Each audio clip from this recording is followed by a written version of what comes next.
যি হ'বলৈ গৈ আছে এতিয়া অশান্তিত মানুহে শুব নোৱাৰে প্ৰতিটো নিশা পুলিচে আহে পুলিচ আহি পেলাই কয় তোমালোকে কিয় বোলে এইটো গভৰ্ণমেণ্টৰ মাটি তোমালোকে কিয় নিদিয়া তো পুলিচ কোন হয় আমি জানো যে আদানী গ্ৰুপ মানে জব ক্ৰিয়েট কৰা অনুষ্ঠান বা ইণ্ডাষ্ট্ৰি তেওঁলোক নহয় যিটো মানে অসত্য আৰু যদি সেইটোৱে হয় তেওঁ এগ্ৰিমেণ্ট কৰিছে নেকি জব এগ্ৰিমেণ্ট আছে নেকি APDCLৰ লগত বা আদানী গ্ৰুপৰ লগত আমি অলপ দেৰিকৈ হ'লেও আজি খবৰ ল'বলৈ আহিছোঁ ইয়াত আমাৰ বড়োমেন জাষ্টিছ ফ্ৰমৰ প্ৰেছিডেণ্ট আছে আৰু আমি অল্টাৰনেটিভ পাৰ্টি অফ বড়োলেণ্ডৰ পৰা খবৰ ল'বলৈ আহিছোঁ আমি গোটেই কথাবিলাক শুনি ল'লোঁ ৰাইজৰ পৰা ইয়াত গাঁওবুঢ়া আছে আমাৰ অন্য লোকসকল আছে বয়োজ্যেষ্ঠ লোকসকল তেওঁলোকৰ লগত আমি কথা পাতিছোঁ আচলতে গোটেই বস্তুটো হ'ল যোৱা ফেব্ৰুৱাৰী মাহৰ 25-26 তাৰিখে যিটো এডভান্টেজ আছাম 2.0 হৈছিলে তাৰ পিছত হোৱা ঘটনা কাৰণ তাত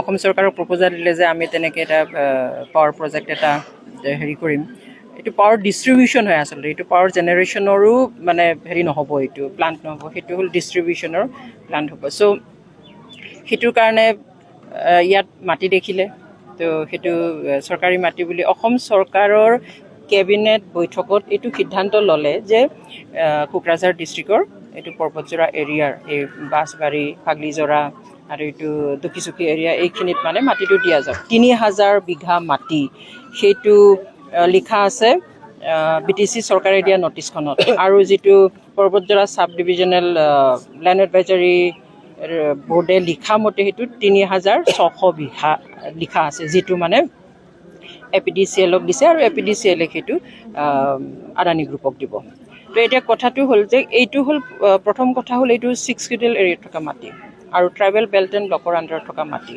এতিয়া 6 কিডেলত থকা মাটিখিনিক একৰ্ডিং টু কনষ্টিটিউশ্যন ভাৰতৰ যিটো সংবিধান সেই সংবিধান মতে ষ্টেটেও তাত ইণ্টাৰফেয়াৰ কৰিব নোৱাৰে 6 কিডেল এৰিয়াত আৰু আমি যিটো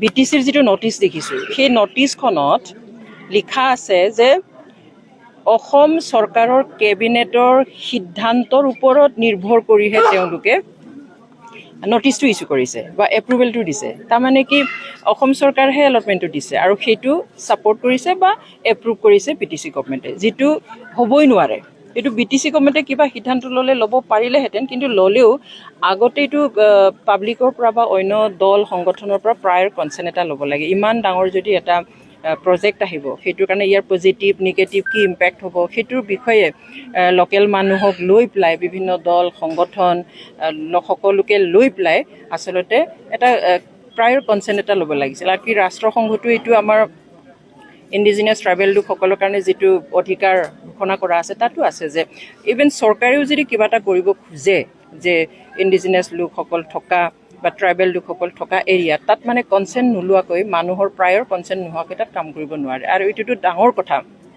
গতিকে প্ৰায়ৰ কনচেণ্টটো লোৱা হ'লে সেই কথাবিলাক যদি আগতেই জনোৱা হ'লে যে এইটো আমি বহুৱাম নবহুৱাম এনেকুৱা এটা প্ৰজেক্ট আহি আছে বা প্ৰপ'জাল এটা আহিছে কি কৰা যায় তাৰ মানে চব পজিটিভ যদি কথা পাতি পেলাই যদি ডিচিশ্যনটো লোৱা হ'লে আজিৰ এইটো অৱস্থা কেতিয়াও নহ'লহেঁতেন এইটো পৰিস্থিতি কেতিয়াও নাহিলহেঁতেন আৰু আমি জানো যে 1886ৰ যিটো Assam land and land regulation actor 10 চেপ্টাৰৰ মতে হ'লে সেইটো নন ট্ৰাইবেল মানুহক আৰু প্ৰটেক্টেড ক্লাছৰ নোহোৱা মানুহক ট্ৰাইবেল বেল্ট এণ্ড ব্লকৰ মাটি ট্ৰেন্সফাৰ কৰিব নোৱাৰে সেইমতেও সেই আইনটো আমি উলংঘা কৰা ইয়াত দেখিছোঁ আৰু চাকৰিৰ কথা যিবিলাক কৈ আছে সেইটোতো মানে আমি কি বুলি ক'ম মানে সেইটো ভুৱা প্ৰচাৰ এটা কৰিছে আমাৰ নিজৰ মানুহে ফাঁকি দিছে সেইটো সাংঘাতিক কথা কৈছে যে ইয়াত যেতিয়া কাম আৰম্ভ হ'ব মই দেখিছোঁ যে আমাৰ কাউন্সিলৰ CM প্ৰমোদ বড়ো ডাঙৰীয়াক মই যোৱাকালি মিডিয়াত দেখিছোঁ যে তেওঁ কৈছে যে কাম আৰম্ভ হোৱাৰ সময়তে 18,000 পৰা 20,000 মানুহে কাম পাব আৰু যেতিয়া প্ৰজেক্টটো কমপ্লিট হ'ব তেতিয়া হেনো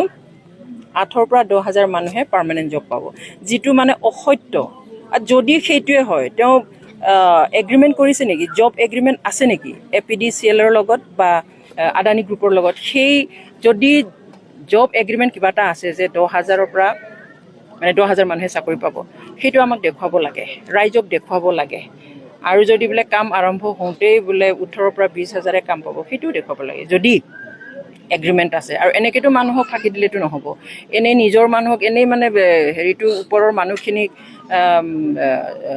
ৰাজ্য চৰকাৰক বা আদানী গ্ৰুপক কোনোবা ইণ্ডাষ্ট্ৰিয়েলিষ্টক সন্তুষ্ট কৰিবৰ কাৰণে এনেকৈ আমাৰ মানুহক ফাঁকি দিলেতো নহ'ব। আমি জানো যে পাব্লিক ডমেইন এটাত আপোনালোকে চালেই দেখিব, পাব্লিক ডমেইন আজিকালিতো গুগল আছে, যে আদানী গ্ৰুপৰ গোটেই ভাৰতবৰ্ষত 9টা এনেকুৱা প্ৰজেক্ট আছে, কাম চলি আছে, এনেকুৱা প্লাণ্ট আছে।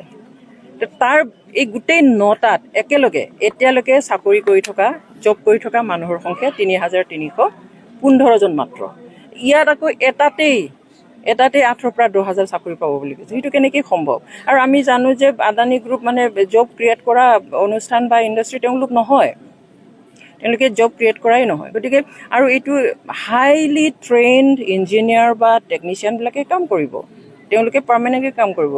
ডাইৰেক্টলি এফেক্ট হোৱা মানুহ হয়তো একেবাৰে ল' স্কিলৰ 2-এটা পাব পাৰে, সেইটো বেলেগ কথা। কিন্তু 10-12 হাজাৰে পাব, বা একেবাৰে বাহিৰত বেংগালুৰুত চেন্নাইত কাম কৰি থকা মানুহো আহি পেলাই কাম কৰিব পাব, সেইবিলাক সপোনটো আমাৰ মানুহক দেখুৱাব নালাগে।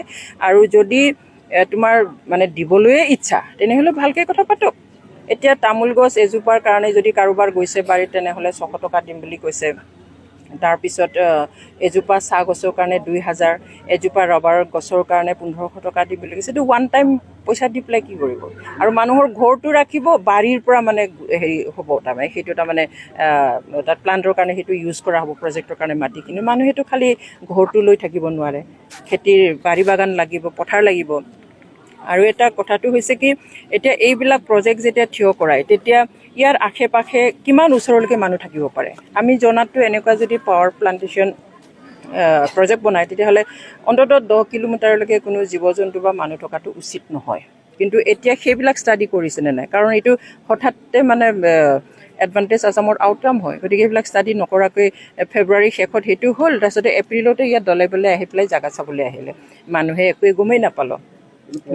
উন্নয়ন কৰিব বিচাৰিছো, কিন্তু একাংশ ৰাজনৈতিক নেতা আহি আচলতে এইটো ৰাজনৈতিক মুনাফাৰ কাৰণে তেওঁলোকে এইবোৰ নাটক কৰি আছে বুলি আখ্যা দিছে।